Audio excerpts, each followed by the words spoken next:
হযরতে খাদিজা রাদিয়াল্লাহু তাআলা আনহা তিনি খাবার বহন করে খাবারগুলি পৌঁছে দিতেন রাসূলুল্লাহকে। রাসূলুল্লাহ যখন তাকে বলেছিলেন, খাদিজা গো, আল্লাহ আমাকে নবী বানিয়েছেন, আমার উপর ঈমান আনো, আল্লাহর উপর ঈমান আনো, এক অদেখা আল্লাহরে বিশ্বাস করো। হাতে বানানো মূর্তিগুলি নিজেরও কোনো উপকার করতে পারে না। স্ত্রী তো ভালোবাসা দিতে পারে, টাকা পয়সা দিতে পারে, এমনকি জীবনটাও দিতে পারে, কিন্তু ঈমান আনতে পারে না। মোটেই সহজ নয়। আপনি বাইরে গিয়ে খুব বলতে পারেন যে আমি রাহনুমায়ে তরিকাত, সিরাজুল মিল্লাত, আশিকে পান্দান, সিয়াহে দান্দান, অনেক বড় নাম খুঁজে পাওয়া যায় না। সুপ্রিয় দর্শক, আসসালামু আলাইকুম রহমতুল্লাহ। আজকের আলোচনায় থাকবে এমন এক প্রেরণাময় ওয়াজ যা আমাদের হৃদয়কে নাড়া দেবে, মনকে করবে প্রশান্ত। আলোচনা করছেন প্রখ্যাত আলিমে দ্বীন, ইসলামিক চিন্তাবিদ আল্লামা দিলওয়ার হোসেন সাইদি রাহিমাহুল্লাহ। চলুন শুরু করা যাক আজকের অতুলনীয় পর্ব। অনেক মুরিদ বানান, জিজ্ঞেস করা উচিত, হুজুর আপনার বউ মুরিদ হয়েছে নাকি? কারণ স্ত্রী সব জানে। এখন কথা বলবেন না আপনারা নাকি? সব জানে। আপনি কেমন আপনার স্ত্রী জানে, আপনার ড্রাইভার জানে, আপনার সাথে যারা তারা জানে আপনি কি বলেন আর আপনার আচরণ আর আমলটা কেমন। ফাঁকি দেওয়া যাবে না। সুতরাং স্ত্রীকে ফাঁকি দেওয়া খুব কঠিন। আল্লাহর নবী যখন হযরত খাদিজাকে দাওয়াত দিলেন, আমি আল্লাহর নবী, আমার উপর ঈমান আনো, আর এক অদেখা আল্লাহর উপর ঈমান আনো, যিনি তোমারে আমারে সৃষ্টি করেছেন তার উপর ঈমান আনো। হযরত খাদিজা এক মুহূর্ত দেরি করেন নাই, সঙ্গে সঙ্গে উচ্চারণ করেছেন লা ইলাহা ইল্লাল্লাহু মুহাম্মাদুর রাসূলুল্লাহ। হযরত খাদিজা বলছেন কি জানেন? কালেমা পড়ে বলছেন ইয়া আবাল কাসিম। তিনি নবীজিকে ডাকতেন হে কাসিমের পিতা, ইয়া আবাল কাসিম। 15 বছর আপনার ঘর করেছি,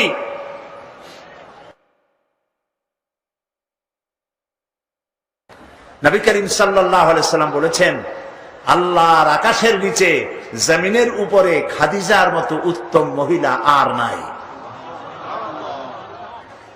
হযরত আয়েশা বলেন নবীজি একদিন এক রাতে আমার কাছে ঘুমানো ছিলেন। আমি ঘুম থেকে জেগে দেখি নবীজি নাই।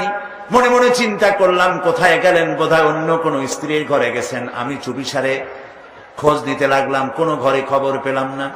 পরে দেখতে পেলাম রিয়াদুল জান্নার ভিতরে বসে নবীজি 2 হাত উঁচু করে কি যেন বলেন আর কান্দেন। আমি পিছনে গিয়ে হাত তুললাম, শুনতে পেলাম নবীজি মুনাজাত করতে করতে এক পর্যায়ে গিয়ে বলছেন রব্বুল আলামিন কিয়ামতের ময়দানে যেদিন বাপ তার সন্তান হারায় ফেলবে, মা তার সন্তান হারিয়ে ফেলবে, সন্তান মায়ের চিনবে না, ওই দিন ওই কঠিন হাসরের ময়দানে আমি যেন আমার খাদিজারে হারায়া না যাই। মোনাজাত শেষে হযরত আয়েশা বলছেন ইয়া রাসূলুল্লাহ, এই একটা বুড়ির বিয়ে করছিলেন, 25 বছর বয়সে 40 বছরের বুড়ি।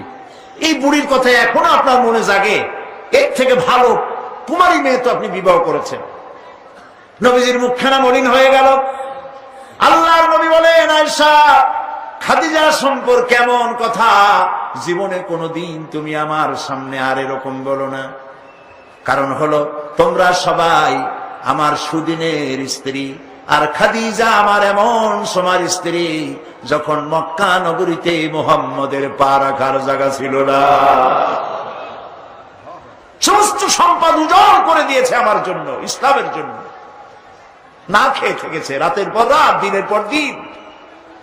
আরবের সব থেকে ধনশালিনী নারী সমস্ত সম্পদ উজাড় করে দিয়েছেন আল্লাহর দ্বীনের জন্য। হযরত আয়েশা বলেন আমাদের ঘরের ভিতরে তেমন গোশত রান্না বান্না খুবই কম হতো। আধপেটা অনাহারে অর্ধাহারে আমাদের দিন চলতো। যেদিন কোন ভাগ্যক্রমে কোনো গোশত আসতো অথবা কোনো ছাগল দুম্বা জবাহ হতো, নবীজি গোশতগুলি ভাগ করে স্ত্রীদের ঘরে ঘরে দিয়া নিজে একটা পটলার ভিতরে কয়েক টুকরা গোশত নিয়ে মদিনার রাস্তায় ঘুরে বেড়াতেন। খাদিজার কোনো বান্ধবী পাওয়া যায় নাকি? খাদিজার কোনো আত্মীয়া, কোন বান্ধবী পাওয়া যায় নাকি? প্রিয় ভাই সাহেব, নবী করিম সাল্লাল্লাহু আলাইহি ওয়াসাল্লাম স্ত্রীদেরকে ভালোবাসতেন। হাদিস থেকে শোনাচ্ছি, হযরত আয়েশা কুমারী মেয়ে, তাকে বিয়ে করেছেন নবী করিম সাল্লাল্লাহু আলাইহি ওয়াসাল্লাম। গভীর রাত, চাঁদনি রাত, আধো আধো জ্যোৎস্না প্লাবিত রাত, নবীজি বলছেন, আয়েশা চলো আমরা একটু পায়চারি করে আসি। মরুভূমির ভিতরে গিয়ে বললেন, ওই যে একটা জিনিস দেখা যায়, চলো তো দৌড় মারি, কে আগে যায় দেখা যায়। বিশ্বনবী স্ত্রীর মনোরঞ্জনের জন্য দৌড় প্রতিযোগিতা করতেছেন, তাও সুবহানাল্লাহ করতে ইচ্ছে করে না। দৌড়াইয়া হযরত আয়েশা রাদিয়াল্লাহু তাআলা আনহা তিনি আগে চলে গেলেন, রাসূলুল্লাহ পিছনে পড়ে গেলেন। হযরত আয়েশা খুব আনন্দ করলেন, দেখলেন আপনি কিন্তু দৌড়ে আমার সাথে পারলেন না। বাস এর কয়েক বছর পর আরেকদিন এইভাবে দৌড়ের প্রতিযোগিতা হলো রাতের বেলায়। আজকে হযরত আয়েশা বলছেন, ওই দিনের তুলনায় আমার শরীরটা স্থূল হয়ে গেছে, আমি একটু মুটিয়ে গেছি। দৌড়াইয়া আমি পিছনে পড়ে গেলাম, রাসূল আগে উঠে গেলেন। আমি হাঁপাতে হাঁপাতে যখন নবীজির কাছে গিয়ে দাঁড়িয়েছি, রাসূলুল্লাহ তাবাসসুম মুস্কি হেসে আমার দিকে তাকিয়ে বলছেন, আয়েশা ওই সেই দিনের প্রতিশোধ আজ নিলাম। সুবহানাল্লাহ, সুবহানাল্লাহ। কিসের ইউরোপ, কিসের আমেরিকা, ইসলামী সভ্যতার জুতার কাছেও দাঁড়াতে পারবে না তারা। ওরা আজকে কি বলে, বিশ্ব কি দিবস, নারী দিবস পালন করে। বিশ্ব নারী দিবস, বিশ্ব মাতৃ দিবস, বিশ্ব ভালোবাসা দিবস। বিশ্ব ভালোবাসা দিবস ওদের দরকার, যাদের সারা বছরে কোনো ভালোবাসা নাই, তাদের জন্য একটা দিন ভালোবাসার বনিতা করা লাগে। আমার লাগে না, কারণ আমার জন্মই হয়েছে ভালোবাসার মধ্য দিয়ে। আর দ্বীন ওয়ান নাসিহা, ইসলাম মানেই হলো ভালোবাসা। সুবহানাল্লাহ, ইসলাম মানেই হচ্ছে ভালোবাসা। আমার জন্য আলাদা কোনো ভালোবাসা দিবসের দরকার নেই। ওই সেই ৯৭-তে ওই হুজুররা যখন ক্ষমতায় ছিলেন, সেই সময় বিশ্ব ভালোবাসা দিবস পালন করতেছে। কি ভালোবাসা দিবস? কলেজ বিশ্ববিদ্যালয়ের ছাত্র ছাত্রীরা সরোয়ার্দী উদ্যানের গাছের গোড়ায় বসে গেছে, সব জোড়ায় জোড়ায় বাকবাকুম পায়রা। বিশ্ব ভালোবাসা। এক মন্ত্রী ঢাকা বিশ্ববিদ্যালয়ের টিএসসি মিলনায়তনে বক্তৃতা করলেন, বিশ্ব ভালোবাসা দিবসে আজ আমি ঘোষণা করতে চাই, বিল ক্লিনটন মনিকা প্রেম অমর হোক।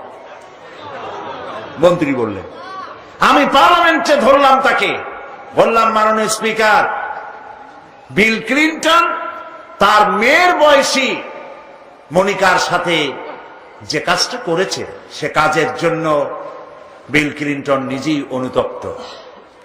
টিভি এবং রেডিওর মাধ্যমে গোটা জাতির কাছে ক্ষমা চেয়েছে। আর হিলারির পাও রাতের বেলায় কতবার ধরেছে, হিলারি আর তিনিই জানেন। যে অপরাধের জন্য তিনি নিজে অনুতপ্ত, সেই অপরাধের বিষয়টা নিয়ে একটা মন্ত্রী কতটা চারিত্রিক দিক থেকে হীনমন্য হলে ছাত্রছাত্রীর সামনে বলতে পারে, বিল ক্লিনটন মনিকা প্রেম অমর হোক। বললাম, মাননীয় স্পিকার, একদিকে নাচুনে বুড়ি, আরো যদি পায় ঢোলের বাড়ি, তাহলে অবস্থাটা কোথায় গিয়ে দাঁড়ায়? আমার দেশে, মুসলমানদের দেশে বিশ্ব ভালোবাসা দিবসের কোনো প্রয়োজন নাই। বিশ্ব নারী দিবস পালন করা, বিশ্ব কন্যা দিবস পালন করা ওদের দরকার, যার দেশে নারীর কোনো মর্যাদা নাই, যেখানে কন্যার কোনো মর্যাদা নাই, যেখানে মাতৃত্বের পিতৃত্বের মর্যাদা নাই, সেখানে প্রয়োজন। আমার দেশে প্রয়োজন নাই। দিবস পালন করতে করতে এখন কৃষক দিবস পালন করতেছে। কালকের পত্রিকায় দেখলাম বিশ্ব পায়খানা দিবস। আমি জানি না আপনারা বিশ্বাস করবেন কিনা, আমার নিজের চোখ দিয়ে দেখছি। নিজের চোখ দিয়ে দেখছি। পত্রিকাটার নাম আমি নিলাম না, এটা জঘন্য পত্রিকা, এখন বুঝে নিতে পারে। বিশ্ব পায়খানা দিবস, নওজুবিল্লাহ, মানে তালাশ করে পায় না, করবে কি? এরপরে দেখলাম ঢাকায় দেওয়ালে লেখা বিশ্ব চিন্তা দিবস। তো বিশ্ব চিন্তা দিবসের এটার থিমটা কি, করবেটা কি? তো যারা আয়োজক তারা বলল যে আমরা ওই বিশ্ব চিন্তা দিবসে রাস্তার মোড়ে মোড়ে বসে চিন্তা করব যে আদৌ কোনো ব্যাপারে আমরা চিন্তা করতেছি কিনা। নওজুবিল্লাহ মিন যালিক। পাগল কি গাছে ধরে? প্রিয় ভাই সব, আল্লাহ রাব্বুল আলামিন নারীর অধিকার দিয়েছে, কোরআন দিয়েছে, হাদিস দিয়েছে। বুক ভরে বলেন আলহামদুলিল্লাহ। প্রিয় ভাই সব, ইসলাম দিয়েছে নারীর অধিকার। রাসূলুল্লাহ বলছেন আদ-দুনিয়া কুল্লুহা মাতাউন ওয়া খায়রুল মাতাইদ দুনিয়া ইমরাতুস সালিহা। এই পৃথিবীর সব কিছু হলো সম্পদ, তার মধ্যে শ্রেষ্ঠ সম্পদ হচ্ছে সালেহা, নেককারিনী, সতীসাধ্বী নারী। আলহামদুলিল্লাহ বললেন। আল্লাহর নবী বলেন আমার কাছে তিনটি জিনিস প্রিয়, নামাজ আমার কাছে প্রিয়, সুগন্ধ আমার কাছে প্রিয়, আর স্ত্রী আমার কাছে প্রিয়। সুবহানাল্লাহ, এই তিনটি জিনিস আমার কাছে প্রিয়। আপনার স্ত্রীকে আপনি তো এই জন্য তাকে সম্মান করবেন, ভালোবাসবেন, অনেক কারণ আছে। একটা কারণ তো এই, যেই রাস্তা দিয়ে আপনি জাহান্নামে যেতেন সেই রাস্তায় আপনার স্ত্রী প্রহরীর মতো রাত দিন দাঁড়িয়ে আছে, সেখানে ব্যাখ্যা দেওয়ার কোনো প্রয়োজন নেই। সুতরাং আপনার স্ত্রীকে আপনি ভালোবাসবেন এবং তাকে আপনি সম্মান দিবেন। ইসলাম নারীকে অর্থনৈতিক অধিকার দিয়েছে, বলেছে ফাতুহুন্না উজুরাহুন্না ফরিদা, ফরজরূপী দায়িত্ব হিসেবে মহারণার টাকা আদায় করে দাও। এখন মহারণার টাকা আদায় করা হয় না, এখন বিবাহ মজলিসগুলিতে বলা হয় মহারণা কত? মহারণা হচ্ছে 21,21,101 টাকা, 11,11,101 টাকা। একটা 1 টাকা থাকা লাগবে। কোথায় পাইছেন এটা? একটা 1 টাকা থাকা লাগবে। আর এই যে মহারণা বাঁধা হয়, এই মহারণার টাকা আদায় করা অধিকাংশ ক্ষেত্রে আদায় করা হয় না। কথা ঠিক কিনা? কথা ঠিক কিনা? বরং উল্টা মহারণা আদায় করে নেয়। কারণ বলেন পাত্রপক্ষ, পাত্রপক্ষ মহারণা আদায় করে নেওয়ার সময় আদায় করার জন্য ঘটক, এগুলোরে কি বলে? ঘটক। কোন কোন এলাকায় এদেরকে উচ্চনাক বলা হয়। এদের কাজ হলো পরস্পরের মধ্যে বিবাহ দিতে গিয়ে মিথ্যা কথা বলা, উচ্চনাক। তো এরা বলে যে অমুকের ছেলে অমুকের মেয়ের বিবাহ হবে, ছেলেকে দিতে হবে কি? ছেলেকে দিতে হবে ল্যান্ড ক্রুইজার, ছেলেকে দিতে হবে গুলশানে বাড়ি, 10 লক্ষ টাকা ক্যাশ, মঙ্গল গ্রহে অফিস। বলে ছেলে লেখাপড়া জানে কি? কলেজের বারান্দা দিয়ে কয়েকদিন ঘুরে টুরে আসছে, গলায় সোনার সেন্টেনও আছে, মাথায় ভাল্লুকের মতো চুলও আছে। এরপরে এইভাবে করে এক অপাত্রে মেয়েদেরকে দেওয়ার ব্যবস্থা হয় টাকা পয়সার বিনিময়। মহারানাটা ওরা নিয়ে গেল। বিবাহে যদি উপহার দেয় শ্বশুর, শ্বশুর পক্ষ, পাত্র কি বলে কন্যা পক্ষ, পাত্র পক্ষকে যদি সোনা দেয়, দানা দেয়, টাকা দেয়, সব জায়েজ আছে, সুন্নত। কিন্তু চাইয়া নেওয়া যাবে না, দাবি করে নেওয়া, ডিমান্ড করে নেওয়ার নামই হলো যৌতুক। এটার নাম কি? চট্টগ্রামে কি বলে? যৌতুক। এই যৌতুক হলো শ্বশুরের সাথে এক প্রকারের কৌতুক। এইভাবে করে চাইয়া টাকা আদায় করা হারাম। চাইয়া টাকা আদায় করা কি?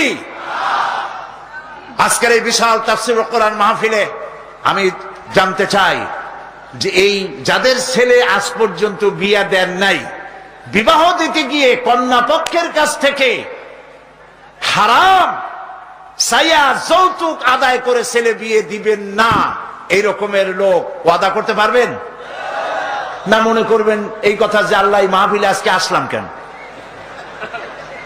আচ্ছা দেখি তো, যারা ছেলে বিয়ে দেন নাই তারা ওয়াদা করবেন এই কথা বলে যে আমার ছেলে বিবাহ দিতে গিয়ে যৌতুক এক পয়সা, এক থেকে নিয়ে 1000 কোটি যা হোক, যৌতুক চাইবো না, বিনা যৌতুকে ছেলে বিবাহ দেব। কারা কারা দেবেন? ছেলেওয়ালারা হাত তোলেন তো। ও মাশাআল্লাহ, বাচ্চা পোলাপান হাত উঠেছি কি কামে? তোমরা তো মা ভাও নাই এখন। হাত নামান। জি, ভবিষ্যতে হাত নামান, হাত নামান। আলহামদুলিল্লাহ বলেন। যৌতুক এক সামাজিক ব্যাধি, এই ব্যাধি বন্ধ করতে হবে এবং চট্টগ্রাম থেকেই এটার আন্দোলন শুরু হবে ইনশাআল্লাহ। বলেন ইনশাআল্লাহ। প্রিয় ভাই, সব যারা বিবাহ করে নাই সেসব যুবকদের বিবাহ করা লাগবে কিনা? লাগবে কিনা? হ্যাঁ, ফুর্তি হয়ে একটু জোরেই বলতেছে লাগবে। এই বিবাহ করতে গেলে শ্বশুর যদি ঘড়ি দেয় বলবা আলহামদুলিল্লাহ, যদি শেরওয়ানি দেয় আলহামদুলিল্লাহ, যদি কিছু না দেয় নাউজুবিল্লাহ, নাকি? তাও আলহামদুলিল্লাহ। বরং তুমি কেন ফকিরের ছেলে ফেলে না তো? তোমরা যুবকদের বলতেছি, ফকিরের বলাবান না তো। তো বোন ওই কি বলে, যারা বিবাহ করবা সেই শ্বশুর বাড়ির টেলিভিশন না হইলে দেখা যাবে না তুমি কি খয়রাতির পোলা। যদি এখন তো দেখতেই হয় তো বউয়ের বাপের কাছ থেকে টেলিভিশন না নিয়া মসজিদ গুলার সামনে শুক্রবার দিন থাল পাইতে বসে যাইব। তাও কন্যা পক্ষের কাছ থেকে চাইয়া নিবা না। কিছু দিলে আলহামদুলিল্লাহ, না দিলেও বিনা যৌতুকে নিজের পায়ে দাঁড়াইয়া চাকরি করে বিয়ে করবা। চাকরি কামাই রোজগার না করিয়া নিজে বাপের হোটেলে খাও, আরো একজন আনিয়া মেহমান বানাইও না। কাজ করবে, চাকরি করবে, ব্যবসা করবে, তারপরে নিজের টাকা দিয়া বাপের টাকা দিয়া বিয়ে করিয়া বউরে রানী বানাইয়া ভালোবাসার সিংহাসনে বসাবে, তাকে কোনো কিছু খোটা দিবে না। এটা এই জন্য বলি, বাংলাদেশে একটা কি বলে ওটাকে, যৌতুকের একটা গরু দেওয়া হয় নাই, টেলিভিশন দেওয়া হয় নাই বলে গরুর মতো পিটিয়ে স্ত্রীকে হত্যা করা হয়েছে। হাজারো ঘটনা বাংলাদেশে আছে। বিনা যৌতুকে বিয়ে করবে যে সব বীর তরুণ চট্টনার যুবকের এবার হাত উঁচু করে দেখা। ও মাশাআল্লাহ, এখন তো দেখা যায় কেউ বিয়ে করে নাই।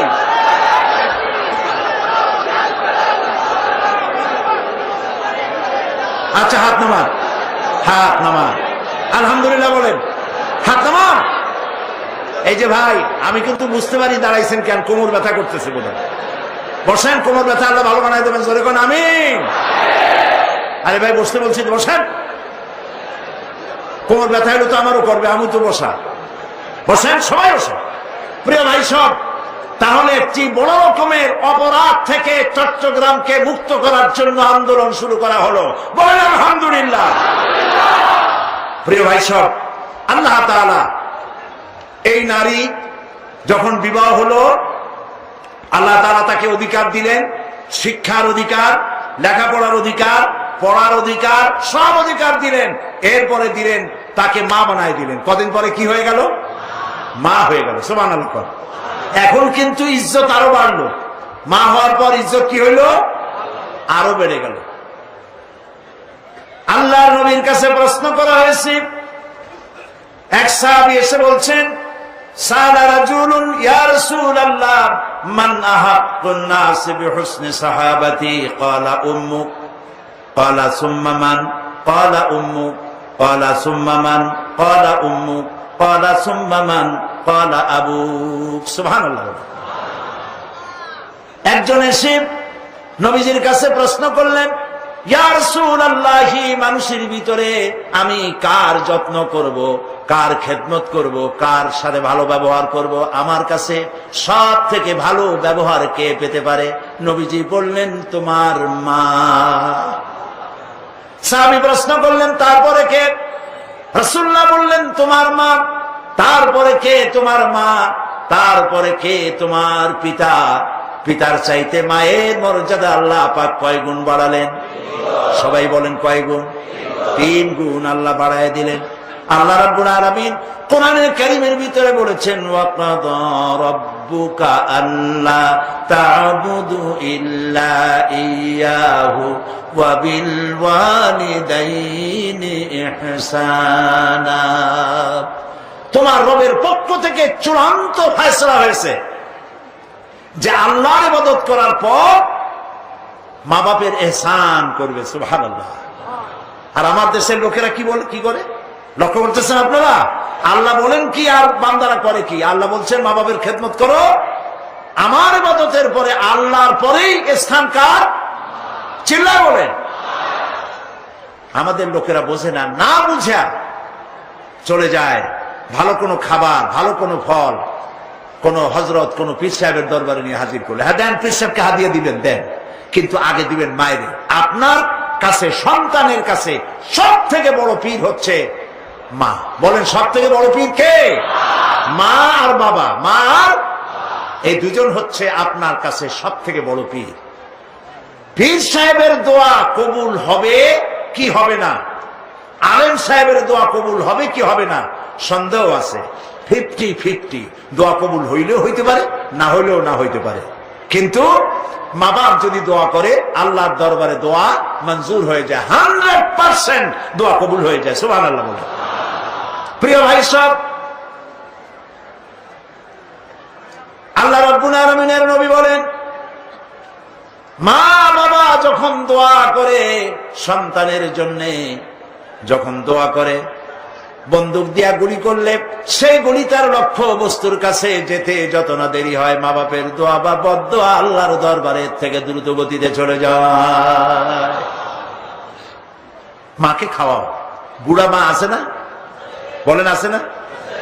মা যখন বুড়া হয়ে যায়, বউয়ের কথা মতো সন্তান মায়ের সাথে খারাপ ব্যবহার করে, মুখ মলিন করে থাকে, কথা বলে না, আর মনে মনে বলে, প্রকাশ্য বলে, অনেকের সামনে বলে, বুড়ি মরে না কেন? নাউজুবিল্লাহ। বলেন নাউজুবিল্লাহ। তুমি কারে মরতে বলো? কারে মরতে বলো?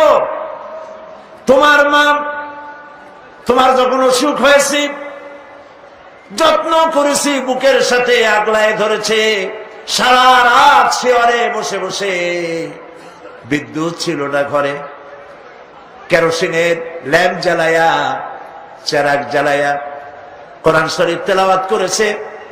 আর শেষ রাতে দুইখানা হাত রব্বুল আলামিনের দরবারে তুলে দিয়ে কেঁদেছে, রব্বুল আলামিন, আমার বাঁচাধনকে আমার জীবনের বিনিময় আল্লাহ তুমি বাঁচাইয়া দাও।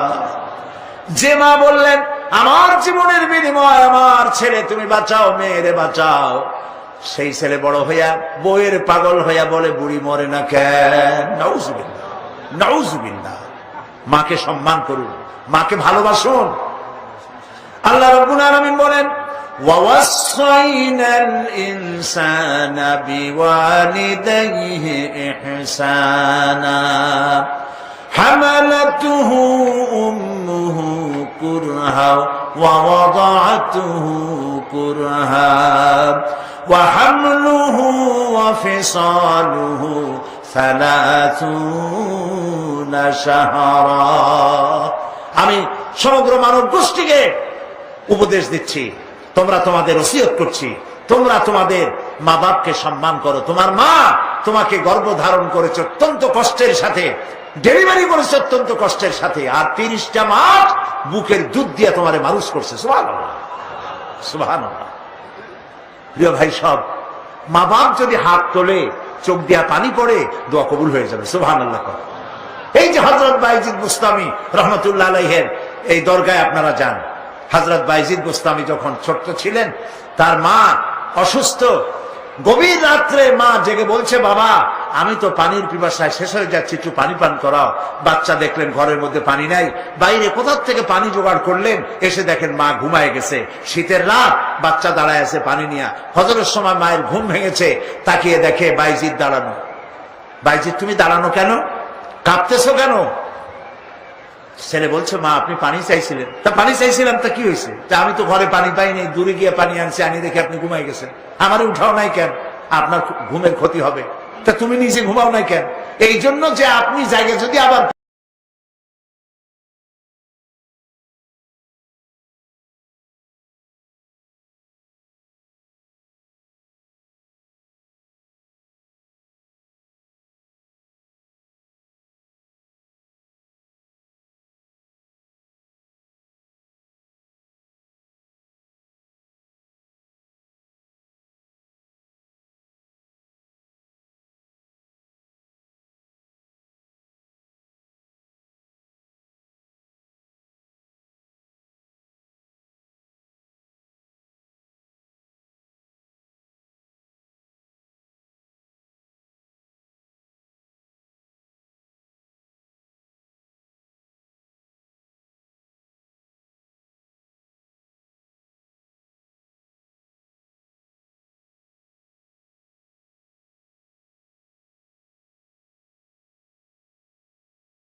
মৃত্যু কোনো গালও নয়, ফোঁটাও নয়। এই জীবনের মোহে আমরা পড়ে গিয়েছি, জীবনের মোহে পড়ে গিয়েছি। এক লোক স্বপ্নে দেখছে তাকে বাঘ তাড়াচ্ছে, বাঘের তাড়া খাইয়া দৌড়াতে দৌড়াতে সে গাছের মাথায় গিয়ে উঠেছে। গাছের মাথায় উঠে একটা ডাল ধরে ঝুলে পড়েছে। এমন সময় সে লক্ষ্য করলো বাঘটা এসে গাছের গোড়ায় দাঁড়ায় আছে। ডালটা যে নিচে ঝুলে পড়েছে তার নিচে দেখছে বিরাট কুয়া, সেই কুয়ার ভিতরে বড় এক অজগর হা করে আছে। এমন সময় কানে কুটকাট করে আওয়াজ আসে। কিসের আওয়াজ? তাকিয়ে দেখে যে ডালটা তার অবলম্বন, সেই ডালের গোড়া একটা সাদা ইঁদুর আর একটা কালো ইঁদুর ডালের গোড়াটা কেটে দিচ্ছে। কারণ বিপদটা খুব কম না বেশি? জনমের বিপদ না? গাছ বাইয়া যদি নিচে নামে তো খাবে কিসে? বাঘে। আর ডাল ভাঙিয়ে যদি নিচে পড়ে খাবে কিসে? এমন সময় তার মাথায় ঠান্ডা কি জানি পড়লো। উপরের দিকে তাকাইছে। উপরে তাকালে সাধারণত মানুষের মুখ হা হয়ে যায়, আর যদি দাঁত না থাকে তাহলে জানলা খোলা গাড়ির মতো হয়ে যায়। উপরের দিকে তাকাইছে, মুখটা হা হয়ে গেছে। আর অমনি উপরে ছিল মধুর চাক, সেখান থেকে ফোটা ফোটা মধু পড়তেছিল, সে মধু চাটতেছে। এমন সময় তার ঘুম ভেঙে গেল। এক বুজুর্গ ব্যক্তির কাছে গিয়ে বলছে, হুজুর এই রকমের একটা মারাত্মক স্বপ্ন দেখেছি, অর্থ কি কিছুই বুঝলাম না। আল্লাহর বান্দা বুজুর্গ ব্যক্তি বলছেন, তুমি যে স্বপ্ন দেখেছ এটা তোমার একারও স্বপ্ন নয়, আর এটা স্বপ্ন নয়, এটা হলো বাস্তব। তামাম পৃথিবীর সমস্ত মানুষের জন্য এইটাই হলো বাস্তবতা। তোমার পেছনে যে বাঘ দৌড়াচ্ছিল এটা বাঘ নয়, এটা হচ্ছে হযরতে আজরাইল আলাইহিস সালাম। প্রত্যেকটি মানুষের পেছনে ঘুরছে, সময় এলি তার জান কবজ হয়ে যাবে। তুমি যে ডালটা ধরে ঝুলেছিলে ওই ডালটি হচ্ছে তোমার হায়াত, আর ডালের গোড়া কাটতে ছিল সাদা ইঁদুর আর কালো ইঁদুর। সাদা ইঁদুর হলো দিনের প্রতীক, কালো ইঁদুর হচ্ছে রাতের প্রতীক। দিন আর রাত তোমার হায়াতের রশিগাছা কুটকুট করে আস্তে আস্তে করে কেটে দিতেছে। আর নিচে যে কুয়া ছিল সাপ হা করে আছে, এটা হলো তোমার কবর। এর মধ্যে তুমি যে মাথার উপরে ঠান্ডা কি পড়লো, উপরে হা করলে মুখের ভিতরে মধু পড়লো, সেই মধু চাটতে চাটতে কবরের সাপের বিপদের কথা বলেছ, বাঘের বিপদের কথা বলেছ, ডাল ভেঙে পড়বে সে বিপদ বলেছ।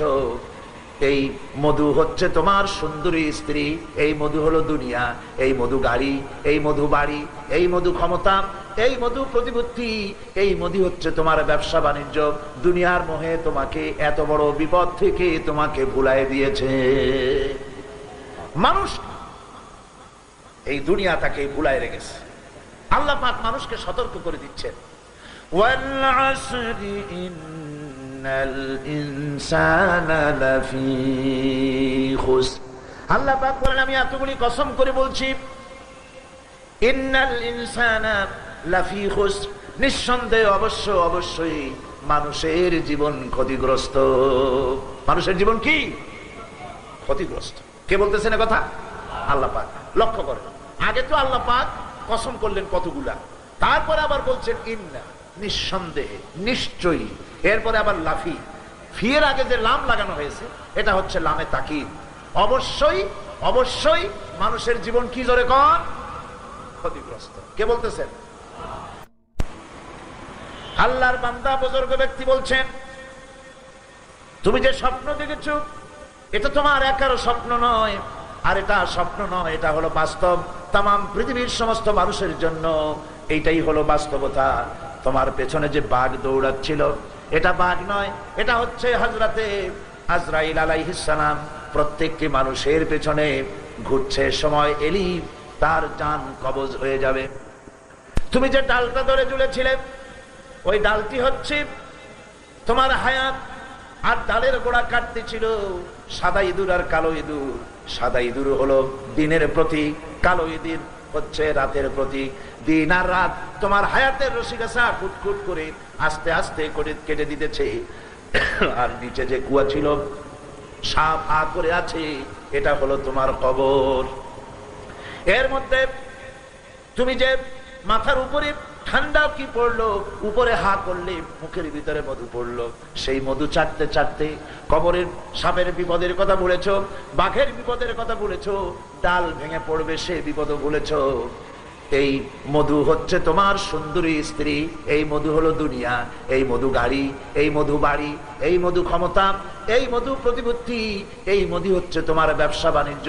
দুনিয়ার মোহে তোমাকে এত বড় বিপদ থেকে তোমাকে ভুলাই দিয়েছে। মানুষ এই দুনিয়া তাকে ভুলাই রেখেছে। আল্লাহ পাক মানুষকে সতর্ক করে দিচ্ছেন, ওয়াল আসরি ইন্নাল ইনসানা লাফি খুসর। আল্লাহ পাক বলেন, আমি এতগুলি কসম করে বলছি, ইন্নাল ইনসানা লাফি খুসর, নিঃসন্দেহে অবশ্যই মানুষের জীবন ক্ষতিগ্রস্ত। মানুষের জীবন কি ক্ষতিগ্রস্ত? কে বলতেছেন কথা? আল্লাহ পাক। লক্ষ্য করেন, আগে তো আল্লাহ পাক কসম করলেন কতগুলা, তারপরে আবার বলছেন ইন্না, নিঃসন্দেহে, নিশ্চয়ই, এরপরে আবার লাফি। ফিয়ের আগে যে লাম লাগানো হয়েছে এটা হচ্ছে লামে তাকিদ। অবশ্যই মানুষের জীবন কি জোরে কর ক্ষতিগ্রস্ত। কে বলতেছেন? আমরা আল্লাহ রাব্বুল আলামিন তার কথার গুরুত্ব বুঝতে পারি নাই, সাধারণ মানুষেরা বুঝতে পারে নাই। সেজন্য মানুষের জীবনের সফলতার বিফলতার মাপকাঠি হলো, মানুষ মনে করে বাড়ি করেছি, গাড়ি করেছি, ক্ষমতায় গিয়েছি, আমার জীবন সফল হয়ে গেছে।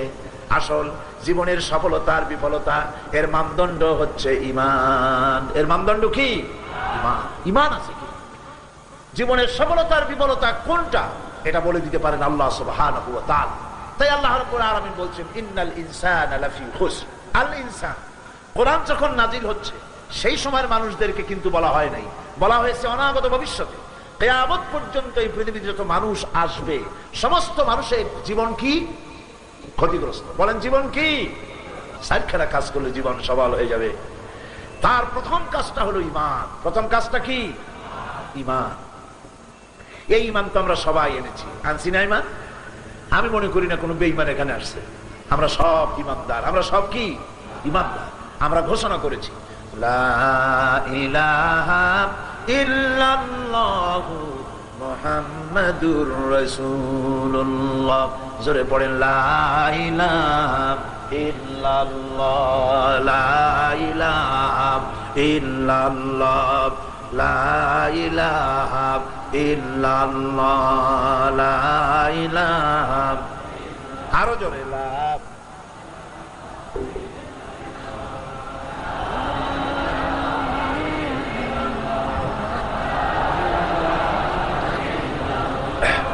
লা ইলাহা ইল্লাল্লাহু মুহাম্মাদুর রাসূলুল্লাহ।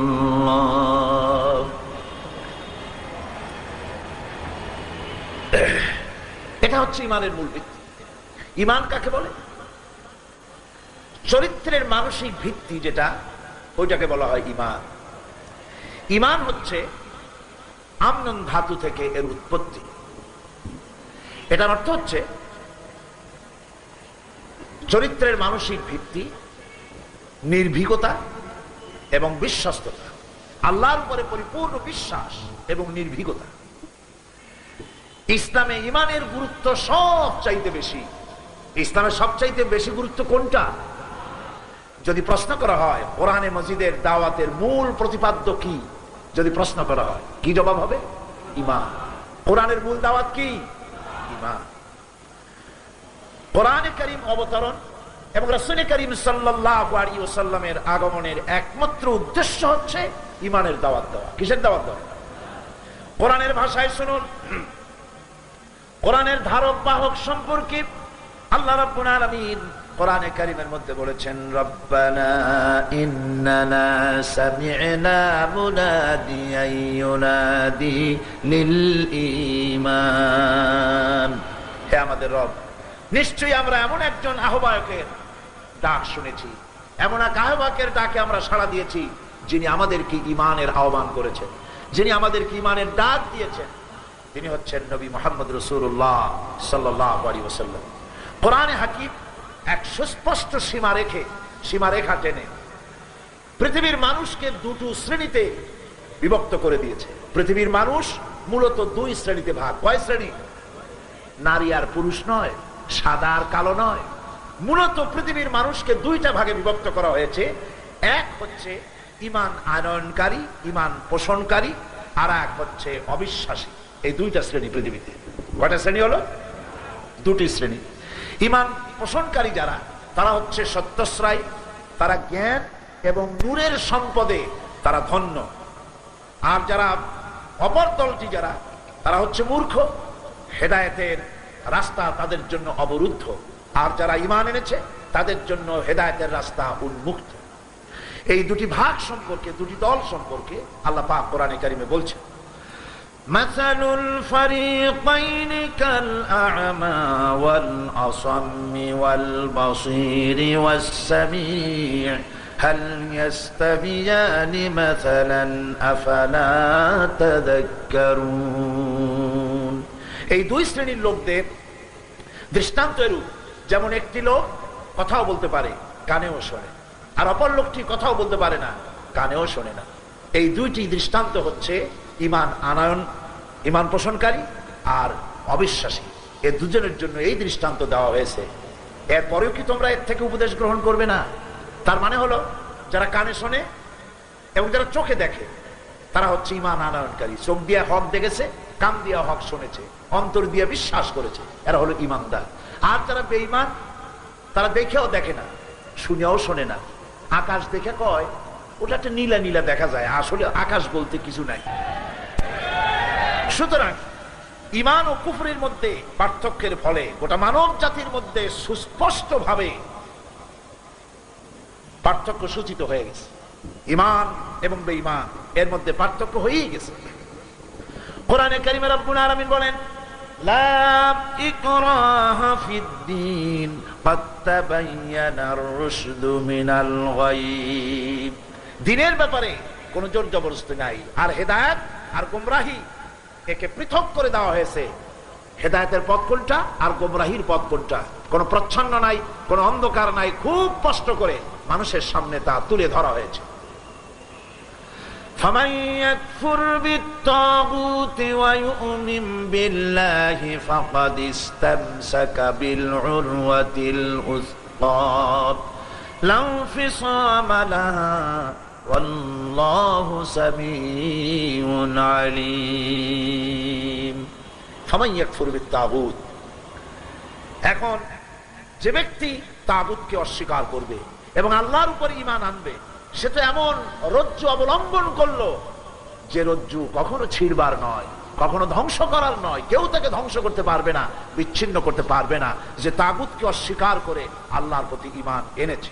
তাগুত হচ্ছে সেই শক্তি, যে শক্তি শুধু আল্লাহর আইন নিজেই অমান্য করে না, অন্যদেরকেও অমান্য করতে বাধ্য করে, সেটাকে বলা হয় তাগুত। আরবিতে তাগুত শব্দ বুঝাবার জন্য এরকম বলা হয়, দরিয়ার ভিতরে পানি যখন দুই কূলের সীমারেখা ঠিক রেখে জোয়ার ভাটা হয়, তখন বলা হয় পানি দরিয়ার আইন কানুন মেনে চলছে। আর যখন এই পানি দুই কূল উপচে এলাকাগুলিকে প্লাবিত করে দেয়, তখন আরবিতে এটাকে বলা হয় তগাল বাহার, অর্থাৎ দরিয়ার ভিতরে সীমা লঙ্ঘনকারী শক্তি সৃষ্টি হয়েছে। আল্লাহু ওয়ালিয়্যুল্লাযীনা আমানু ইউখরিজুহুম মিনাজ-যুলুমাতি ইলান-নূর। যারা ঈমান এনেছে, আল্লাহ রাব্বুল আলামিন হচ্ছেন তাদের জন্য অভিভাবক, আল্লাহ রাব্বুল আলামিন তাদের জন্য হচ্ছেন অভিভাবক। আল্লাহ তাদেরকে বন্ধু এবং অভিভাবক হচ্ছেন আল্লাহ পাক। আল্লাহ পাক ঈমানদারদেরকে অন্ধকারের ভিতর থেকে টেনে আলোর দিকে তাদেরকে বের করে আনেন। ওয়াল্লাযীনা কাফারু আউলিয়াউহুমুত তাগুতু ইউখরিজুনাহুম মিনান-নূরি ইলায-যুলুমাত। আর যারা মহাসত্যকে অস্বীকার করেছে, তাদের অভিভাবক হচ্ছে তাগুত, তাদের অভিভাবক হচ্ছে সীমালঙ্ঘনকারী শক্তি। আর এই তাগুত তাদেরকে আলোর ভিতর থেকে বের করে অন্ধকারে নিয়ে যায়। উলাইকা আসহাবুন নার হুম ফিহা খালিদুন। এরা হচ্ছে জাহান্নামে। এরা কোথায় যাবে? জাহান্নামে যাবে, চিরকাল এই জাহান্নামে তাদেরকে থাকতে হবে। এখন যে ঈমানের এত বড় গুরুত্ব, সেই ঈমানের পরিচয়টা কি, সে পরিচয় জানা দরকার না জানা দরকার নেই? বলেন জানা দরকার কিনা? অবশ্যই জানা দরকার। যে কারণে আজকে বিশ্ববাসী মুসলমানদের কপাল পুড়েছে, সেই বিষয়টা ভালো করে বুঝতে হবে, নইলে কপাল আরো পুড়বে। ঈমানের পরিচয়টা কি? সত্যিকারের ইমানদার তার পরিচয় হচ্ছে ইন্নামাল মুমিনুনা আল্লাযীনা আমানু বিল্লাহি ওয়া রাসূলিহি সুম্মা লাম ইয়ারতাবু। সত্যিকারের মুমিন যারা, তারা হচ্ছে ওই সব লোক যারা আল্লাহর উপরে ঈমান এনেছে, রাসূলের উপরে ঈমান এনেছে, আর এরপরে বিন্দু মাত্র সন্দেহের প্রশ্রয় দেয়নি। কথা বুঝতে পেরেছেন? সন্দেহের বিন্দু মাত্র প্রশ্রয় দেয়নি। আল্লাহর উপর বিশ্বাস করেছে কিভাবে? এইভাবে করেছে, খায়রিহি ওয়া শাররিহি মিনাল্লাহি তাআলা। আমার ভালো আমার মন্দ কে করতে পারে? এতে বিন্দু মাত্র সন্দেহ নেই। আছে সন্দেহ? যাদের সন্দেহ আছে যে আল্লাহ ছেলে দিতে পারে না, মেয়ে দিতে পারে না, ওরাই তো মাজারে যায়, ঠিক কিনা কর? সন্দেহ রয়ে গেছে আল্লাহ দিবেন কিনা, সেই জন্য আরেকজন মন্ত্রী ধরা দরকার। ছোটবেলায় দেখছিলাম সরস্বতী পূজা হচ্ছে, দেখি সরস্বতীর সামনে সেখানে একটা টাকা, কিছু ধান, দোয়াত কলম, কিছু চাউল। তো ওই হিন্দু এক ছাত্র ছিল আমার সাথে, তার বাড়িতেই ঘটনা ঘটছে। আমি তারা জিজ্ঞেস করলাম যে সরস্বতী মূর্তির সামনে এগুলো কেন, এই টাকা ধান চাউল এগুলো থুইছো কেন? কয় যে এগুলি ভগবানকে স্মরণ করায় দেওয়া। কলম দেখে তিনি মনে করবেন আমার বিদ্যার দরকার, চাউল দেখে মনে করবে আমার চাউলের দরকার, তারপরে টাকা দেখে মনে করবে আমার ধনবান হওয়া দরকার। ভগবানকে স্মরণ করায় দেওয়ার জন্য এগুলি তার সামনে রাখা হয়। যে সব জিনিস রাখবো উনি স্মরণ করে আমার তাই দিবেন। আমি বললাম এইরকমই ভগবান তোমাকে, আল্লাহ রাব্বুল আলামিনকে স্মরণ করাই দিতে হবে, প্রশ্নই ওঠে না। সুতরাং ঈমান আনতে হবে আল্লাহর উপরে, এরকম ঈমান যে আমার ছেলে যদি না থাকে, সন্তান যদি না থাকে, কে দিতে পারেন? আল্লাহর নামটা নিলেন আমার সামনে দিয়ে ৫-৬ জনে, আর বাকি লোকেরা হা করে বসে থাকলেন। আল্লাহর নাম নিলে লজ্জা করে নাকি? ভয় করে নাকি? তাহলে চিল্লায় কোন সন্তান না থাকলে দেবে কে? আমি যদি অভাবগ্রস্ত হই তাহলে আমাকে সচ্ছল বানায় দেবে কে? আমি যদি কাঁদি আমার কাঁদার জবাব দিবেন কে? আমি যদি বিপদে পড়ি তার থেকে আমাকে বাঁচাবেন কে? আমার যদি অসুখ হয় তার থেকে কে মুক্ত করবেন? শুনুন আমাদের পিতার ভাষা, আমাদের পিতা কে? মাশাআল্লাহ, আপনাদের ওয়াজ শুনে মজা আছে। তার মানে আমি বলার আগেই আপনারা ঠিক পান যে আমি কি করব। ইব্রাহিম আলাইহিস সালাম আমাদের পিতা, তিনি যে কথাটা বলেছেন আল্লাহর কাছে এত প্রিয় হয়েছে, কথা আল্লাহ কোরআন শরীফ উঠাই দিয়েছে। সুবহানাল্লাহ। ইব্রাহিম আলাইহিস সালাম বলছেন ওয়াইদা মারিতু ফাহুয়া ইয়াশফিন, আমি যখন অসুস্থ হই তখন আল্লাহ রাব্বুল আলামিন আমাকে রোগ মুক্ত করে দেন। এটাই মা। অসুখ সারে না, আপনি দৌড়ে যাবেন আজমিরে, অসুখ ভালো হয় না দৌড়ে যাবেন বাগদাদে, ওষুধ ভালো হয় না চলে যাবেন হাইকোর্টের বাজারে। ঈমান নষ্ট হয়ে গেছে। ঈমান কি হয়ে গেছে? ঈমান বরবাদ হয়ে গেছে। আল্লাহ পাক বলছেন সত্যিকারের মুমিন তো তারা, ইন্নামাল মুমিনুনা আল্লাযীনা আমানু বিল্লাহি ওয়া রাসূলিহি সুম্মা লাম ইয়ারতাবু। আল্লাহ এবং রাসূলের উপর ঈমান আনছে এমন ঈমান যে ঈমানের মধ্যে বিন্দু মাত্র সন্দেহের প্রশ্রয় দেয় না। রোগ যতই দুরারোগ্য হোক, যত কঠিন হোক, আমার রোগ থেকে মুক্ত করবেন কে? দেখেন না আইয়ুব আলাইহিস সালাম কি পরীক্ষাটা দিলেন, দেন নাই কোন? ওই রকম অসুখ হইলে আমরা কি পারবো? সামান্য জ্বর হয় 2 দিনে ছাড়ে না, তারপর কয় যে এত নামাজ পড়ি তারপরেও 104 ডিগ্রি জ্বর আমার হওয়া লাগে। সহ্য কথা। বন্ধুগণ, সন্দেহের প্রশ্রয় দেওয়া যাবে না আল্লাহর ঈমানে। 2 নম্বর হচ্ছে আল্লাহর প্রতি ঈমান, আর এরপর 1 নম্বরে আল্লাহর উপরে ঈমান, 2 নম্বরে রাসূলের প্রতি ঈমান। কার উপর ঈমান? এটাও বিন্দু মাত্র সন্দেহের প্রশ্রয় দেওয়া যাবে না। রাসূল হচ্ছেন নেতা। রাসূল কি? বিশ্ব নেতা, মুকাম্মাল নেতা, যার সমস্ত হুকুম উম্মতদের মানতে হবে। উম্মতদের রাসূলের হুকুম মানা সুন্নাত না নফল? মাশাআল্লাহ, পরীক্ষা পাস করছেন আপনারা। রাসূলের হুকুম মানা নফল নয়, সুন্নাত নয়, ওয়াজিব নয়। রাসূলের হুকুম মানা আল্লাহর হুকুম মানার মতোই ফরজ, এবং তা আল্লাহর কথা অনুযায়ী। মা আতাকুমুর রাসূলু ফাখুযুহু ওয়া মা নাহাকুম আনহু ফান্তাহু। আল্লাহ পাক বলেছেন তোমাদের রাসূল তোমাদের জন্য যা এনেছেন, যা হুকুম করেছেন তা আঁকড়ে ধরো, আঁকড়ে ধরো, আর যা নিষেধ করেছেন তার থেকে ফিরে থাকো। রাসূলের হুকুম মানা আল্লাহর হুকুম অনুযায়ী ফরজ। এ ব্যাপারে সন্দেহ করা যাবে না। আইনদাতা, আইন প্রণেতা, শারে, শরীয়ত প্রণেতা, বিশ্ব নেতা মুহাম্মদ রাসূলুল্লাহ সাল্লাল্লাহু আলাইহি ওয়াসাল্লাম, বিন্দু মাত্র সন্দেহ করলে চলবে না। আর রাসূল যে ফয়সালা দিয়েছেন সেই ফয়সালার সামনে দ্বিধা দ্বন্দ্বে ভোগা যাবে না। এটা রাসূল বলেছেন। এখন এটা কি করা যায়? বর্তমান যুগ তো এরকম হয় না, একটু চিন্তা ভাবনা করে দেখতে হবে। এরকম বলা যাবে যাবে না। রাসূল বলেছেন কোন প্রশ্ন করার অধিকার কোন মুমিন পুরুষ কোন মুমিনা নারীর এই অধিকার নাই। রাসূলুল্লাহ এই কথা বললেন কেন? এই প্রশ্ন করার অধিকার যখনই শুনবেন আল্লাহ রাসূল বলেছেন, মাথাটা নিচু করে দেবেন, বলবেন সামি'না ওয়া আতা'না, শুনলাম আর মেনে নিলাম। সুবহানাল্লাহি ওয়া বিহামদিহি। রাসূলের কাছে এক ইহুদি গিয়ে মুসলমানের বিরুদ্ধে নালিশ করছিল।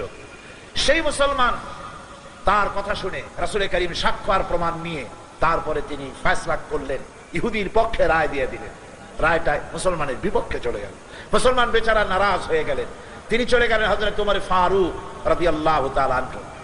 তার কাছে গিয়ে বলছেন, ভাই ওমর, একটা বিচারের সানি করতে আসছি তোমার কাছে। আমার কাছে সানি আসছো? প্রথম গিয়েছিলা কার কাছে? গিয়েছিলাম রাসূল করিম সাল্লাল্লাহু আলাইহি ওয়াসাল্লামের কাছে। শুনি হযরত ওমরের চোখ এরকম হয়েছে। আরে তুমি গেছো তার কাছে, প্রথম বিচার পাইছো, তারপর আমার কাছে সানি করতে আসছো, বিষয়টা কি? তার কাছে গেলাম, যাওয়ার পরে উনি সব শুনে মিলে ইহুদি আমার বিরুদ্ধে কেস করছে, উনি ইহুদির পক্ষে রায় দিলেন। একটা কথা হইলো, আমি মুসলমান, আমি চান্দা দিই, নামাজ পড়ি, জিহাদে যাই, রায়টা তো আমার পক্ষে হওয়ার কথা, অথচ হুজুর রায় দিলেন ইহুদির পক্ষে। আপনি এসব ব্যাপারে ভালো বোঝেন, সেই জন্য আপনার কাছে আসছি, বিচারের একটু সানি করে দেন। হযরত ওমর বলছেন, খুব ভালো জায়গায় আসছে, অপেক্ষা করো।